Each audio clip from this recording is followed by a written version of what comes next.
Buenas tardes. Iniciamos el tema 2. Ayer os dejé la lectura de este tema y ahora vamos a hacer una breve presentación de sus contenidos. El tema describe las etapas necesarias para integrar una dinámica de juego en una situación de enseñanza y aprendizaje real, creando lo que se llama un escenario de aprendizaje basado en juegos. Si queremos crear nuestro propio juego digital educativo o nuestro entorno de aprendizaje ludificado, que también tenéis esa posibilidad, este escenario sería el primer paso. Veremos, pues, los siguientes pasos en el tema 3. Por último, la tercera parte será la planificación de las actividades educativas relacionadas con el juego en el diseño que nosotros realicemos. Bien, comenzamos entonces con análisis del contexto de aprendizaje. En primer lugar, sería necesario analizar la situación de enseñanza en la que se pretende introducir una dinámica de juego o de ludificación.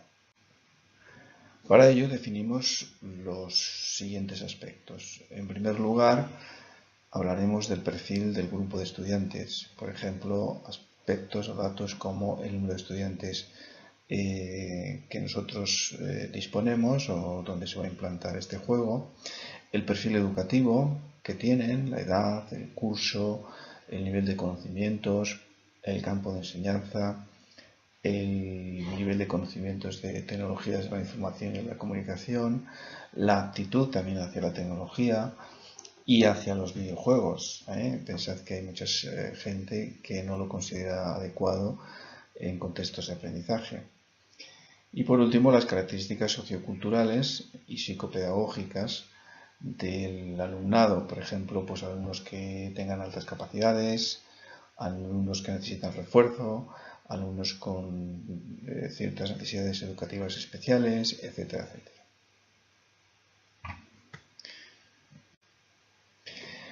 A continuación hablaremos de los objetivos de aprendizaje. Se han de definir claramente estos objetivos de enseñanza que se pretenden alcanzar a través de la sesión de juego. Además de conocer el campo, la asignatura y los temas a abordar, se recomienda especificar concretamente los objetivos de aprendizaje. Los objetivos pueden ser de dos tipos, como ya sabéis, objetivos generales, que responden a la pregunta ¿qué vamos a ser capaces de hacer cuando se hayan completado los diversos elementos de la unidad de aprendizaje? Define, por tanto, el resultado de aprendizaje en términos de outputs.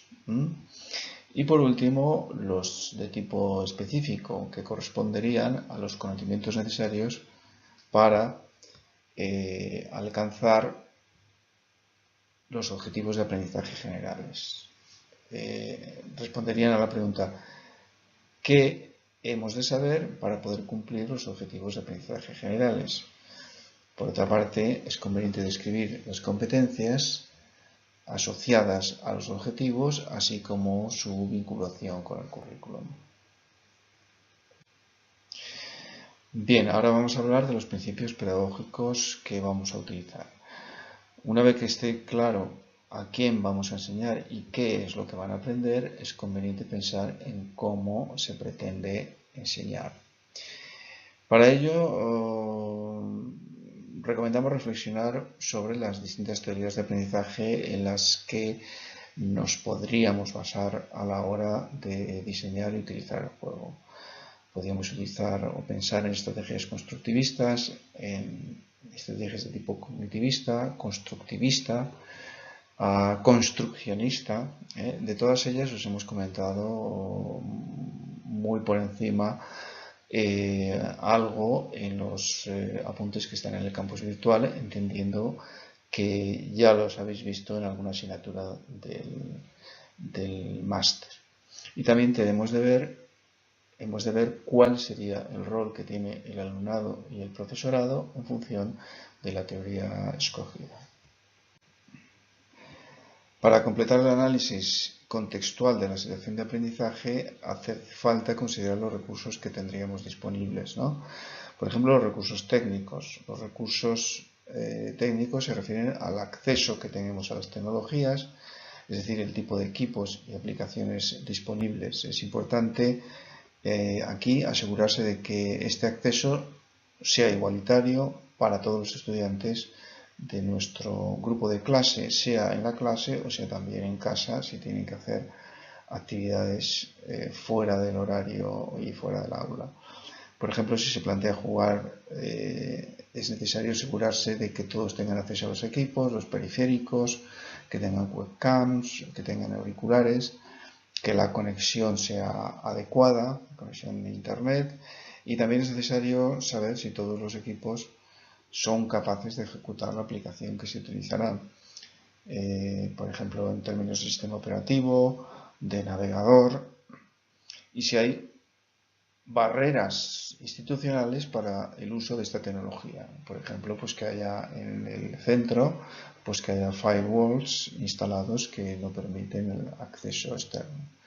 Y por último, recursos logísticos. Perdón. Aquí estamos hablando a los espacios en los cuales tiene lugar la acción y tiene lugar el aprendizaje. Estamos hablando del aula, hemos dicho que puede ser trabajo en casa, pero también sería el tiempo necesario para realizar el juego, el calendario y las sesiones que se podrían dedicar a la realización de estas actividades. La segunda etapa. En la segunda etapa, para planificar un escenario de aprendizaje basado en juegos, es necesario elegir la estrategia adecuada para integrar esas dinámicas de juego en contextos educativos. Para ello, recordad los distintos enfoques que se han detallado en el tema 1. Por ejemplo, la reformulación de videojuegos existentes para su uso educativo, el diseño de videojuegos educativos adaptados a los contextos de enseñanza o ludificación, etc. Tendréis que escoger una y justificar su elección acorde a la situación de aprendizaje. Pasamos ya a la última etapa, la estructuración de las actividades de aprendizaje, y aquí de lo que se trata es de la creación del escenario de aprendizaje basado en juegos y que consiste en guionizar la actividad del juego. Tenéis que pensar que los videojuegos educativos no se deben de considerar como actividades en sí mismas, como actividades independientes. Es fundamental, por tanto, que contextualicéis el juego en la situación de aprendizaje en relación a las actividades planificadas en el aula. Por ejemplo, actividades de introducción y reflexión, que serían sesiones de briefing, sesiones introductorias para ayudar a los estudiantes a entender el propósito del juego, o debriefing, que serían posteriormente las actividades de reflexión durante y después de haber realizado el juego, y cuyo objetivo es reforzar los resultados y conseguir aprendizajes significativos. Pueden ser actividades complementarias, por ejemplo, para complementar el aprendizaje realizado en el juego, sesiones teóricas, talleres prácticos, lecturas, visitas de museos, en fin, y cualquier otra que se os pueda ocurrir. Estas actividades paralelas, previas y posteriores al juego, pueden facilitar la transferencia de conocimientos desde el juego hasta el mundo real en otros contextos de aprendizaje. Y por último, las actividades de evaluación de los aprendizajes. Las estrategias de aprendizaje, de evaluación, pueden estar incluidas bien dentro o fuera del juego. Dentro del juego pueden ser mecanismos de puntuación, número de respuestas correctas, tiempo requerido para completar el juego, o fuera podrían ser elaboración de informes de reflexión, creación de artefactos que continúan las acciones emprendidas, foros de discusión, etc. Y como actividad de este tema, la actividad 2, os planteamos la primera parte del proyecto final. Como veis, queremos que comencéis cuanto antes cuál va a ser vuestro proyecto final y por eso planteamos que ya a partir de este tema comencéis a realizar lo que se denomina el diseño de un escenario de aprendizaje basado en juegos. Os hemos proporcionado una plantilla en la plataforma para crear un escenario de aprendizaje basado en juego para una situación de aprendizaje específica, escogiendo una de las dos estrategias de integración que os queremos plantear. Una sería el diseño de un juego digital a medida para una situación de aprendizaje concreta.